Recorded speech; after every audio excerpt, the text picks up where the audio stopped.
ધાનેરાની જાડી બે શાળામાં બે ઓરડાની ઘટના લીધે 2 વર્ષથી 2 પાળીમાં ચાલે છે. નવા ઓરડાની મંજૂરી નહીં મળે તો તાળાબંધીની વાલીઓની ચીમકી.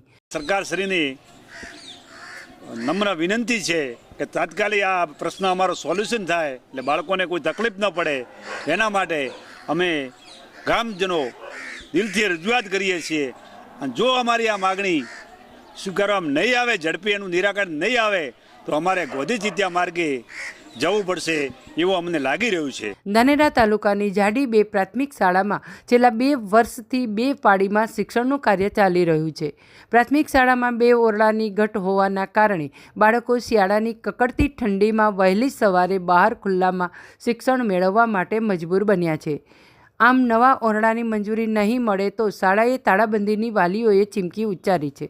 ધાનેરા તાલુકા જાડી 2ની પ્રાથમિક શાળામાં 2 ઓરડાની ઘટના કારણે છેલ્લા 2 વર્ષ કરતાં પણ વધારે સમયથી નવીન ઓરડા માટે સરકાર પાસે ગ્રાન્ટ નથી, જેના કારણે પ્રાથમિક શાળાના બાળકો સવાર અને બપોરના સમયે શાળાએ આવી રહ્યા છે, જેને લઈ સ્થાનિક નાગરિકોમાં સરકારના ઓરમાયા વર્તન સામે ભારે નારાજગી છે.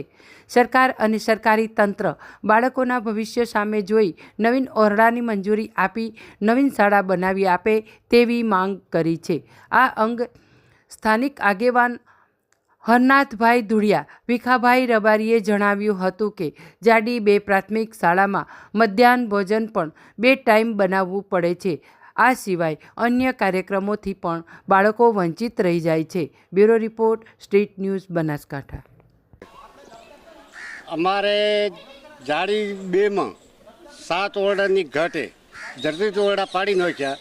એમાં ઝડપી મકાન થાય, પછી શિક્ષકની ઘટે શિક્ષણની ઘટ સરકાર પૂરી કરે, નહીંતર અમે કાર્યવાહી કરશે. બને એટલું ઝડપી કરી દે, નહીંતર અમે આગળ કાર્યવાહી કરશે. મારું નામ માનાભાઈ રૂપાભાઈ પટેલ. જાડી 2 પ્રાથમિક શાળાની અંદર છેલ્લા 2.5 વર્ષથી 6 જર્જરિત ઓરડાઓ પાડી નાખવામાં આવેલ, ડેમેજ બોલાવીને આજ તારીખ સુધી હજી એ ઓરડાઓ મળ્યા નથી. એના માટે અમારા ગ્રામજનોની રજૂઆત છે સરકારશ્રીને કે તાત્કાલિક ઓરડા મંજૂર કરે, તાત્કાલિક કામ સત્વરે ચાલુ થાય એવી અમારી માગણી છે. એના સિવાય અમારી જાડી 2 પ્રાથમિક શાળાની અંદર 6 શિક્ષકોની ઘટ છે. એ શિક્ષકો પણ તાત્કાલિક એમની નિમણૂક થાય. એના માટે અમારી સરકારશ્રીની નમ્ર વિનંતી છે કે તાત્કાલિક આ પ્રશ્ન અમારો સોલ્યુશન થાય, એટલે બાળકોને કોઈ તકલીફ ન પડે એના માટે અમે ગ્રામજનો દિલથી રજૂઆત કરીએ છીએ.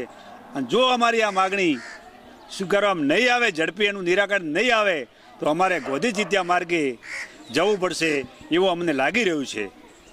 જય દ્વારકાધીશ. નામ રબારી ભોમજીભાઈ.